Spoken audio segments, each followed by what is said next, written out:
Thank you. The question is that the motion as moved by the Premier be agreed to. I call the Leader of the Opposition.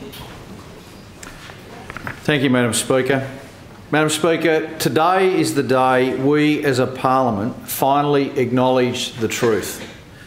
The day we look into the eyes of a mother, the face of a son or a daughter, and see the ingrained hurt and pain, the profound grief at what has been lost.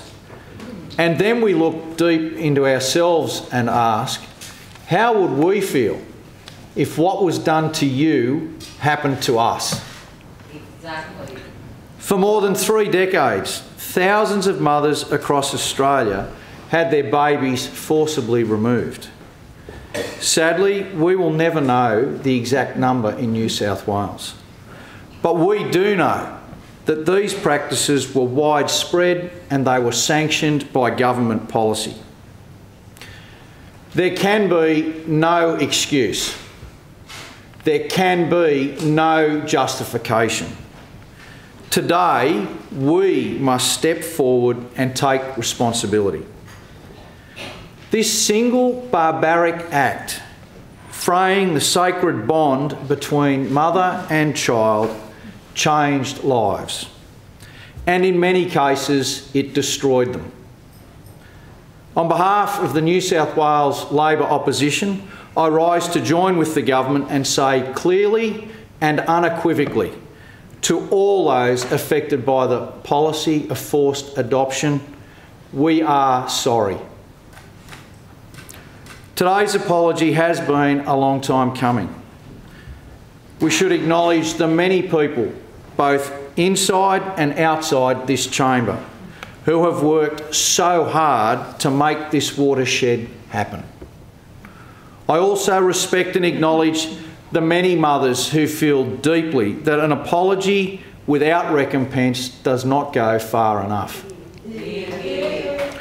As far back as 1998, mothers whose children were forcibly removed came to this Parliament and testified about their experiences. Around Australia, other jurisdictions have held their own inquiries, culminating with the report handed down by the Senate Community Affairs References Committee in February of this year. Today, we honour every mother who bravely came forward with her story. We also honour those who remain too traumatised to speak, and those who took their own life because the grief proved too great. Decade after decade, our society expected these women to suffer in silence. The forced removal of children in state-run and church-run hospitals occurred at a time when there was no more crippling stigma than being an unwed mother. Many of these women were ostracised by their families and placed in maternity homes for the duration of their pregnancy. They were subjected to physical and emotional abuse. They were encouraged not to think of their child as their own. At a time when these women were at their most vulnerable and lonely, at a time when many cried out for support, our system betrayed them and in some cases perpetrated crimes against them. Crimes not just against the standards of contemporary times, but against those times. There can be no excuse and there can be no justification. Today, all of us in this place have to step forward and take responsibility. As the years have passed, the picture many mothers have painted of their birth experience is truly horrifying. Some were tied to the bed as their baby was induced. Some were drugged. Some were buried under a mountain of pillows. Around them, people heard their screams, but few heeded them. Many never saw their babies before they were taken away. Some were even fed lactation suppressants to dry up their milk. It has become the norm to describe what these women experienced as forced adoption. However, mothers I have spoken to feel that the word adoption is too sanitised for what happened to them. That what they endured was more akin to an abduction or a kidnapping. Madam Speaker, let's be clear.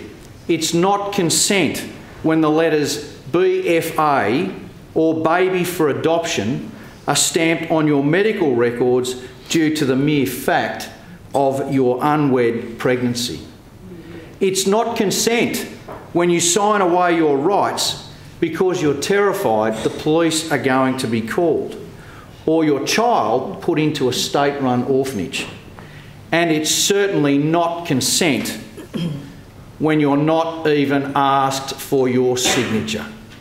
Or you're drugged up. Today, we think of all the mothers who awoke in the middle of the night, wondering where their children were, wondering if they were safe.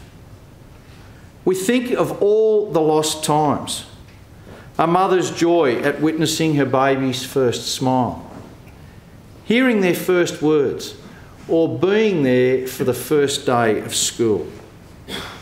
We think too of all the children, those placed with foster parents or institutions, who may have experienced difficult upbringings or abuse. The children who, even if cared for in loving homes, grew up confused about why they were put up for adoption, because they were deprived of the maternal bond that is owed to all human life. Today, these children as adults endure across our state. In the face of great obstacles, many have gone on to lead resilient and productive lives, even if they feel something is missing.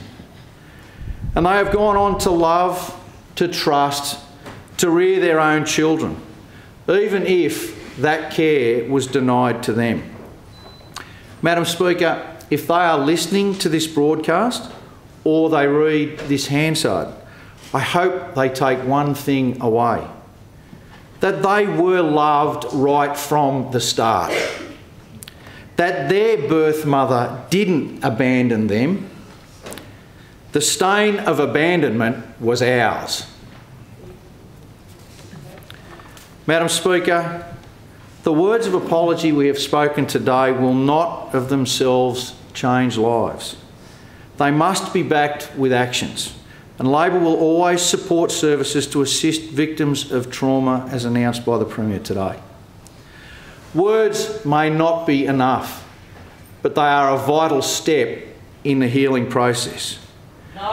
They remain etched in the record, a permanent witness, long after all of us are gone. So today we speak the truth. We step forward as one, and we take responsibility to prevent a similar tragedy in this state of New South Wales ever again. On behalf of the New South Wales Labor opposition, today we say sorry.